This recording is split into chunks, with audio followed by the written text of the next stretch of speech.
পতিতালয় হিসেবে ব্যবহার করছে আউটসোর্সিং ঠিকাদারি প্রতিষ্ঠান এসএ কর্পোরেশনের কর্মীরা।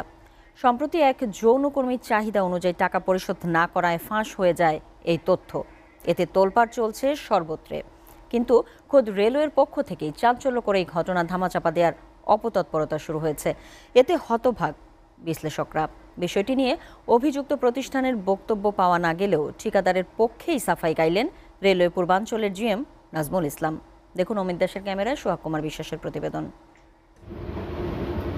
গেল ২৬ জুন সিলেট থেকে চট্টগ্রামগামী উদয়ন এক্সপ্রেসের একটি কেবিনের চিত্র এটি।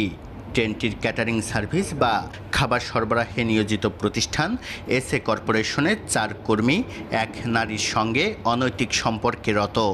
শুরুতে বিষয়টি ধর্ষণ বলে প্রচার পেলেও পরে তদন্তে বেরিয়ে আসে আসল রহস্য। অভিযোগ রয়েছে ঠিকাদারি প্রতিষ্ঠান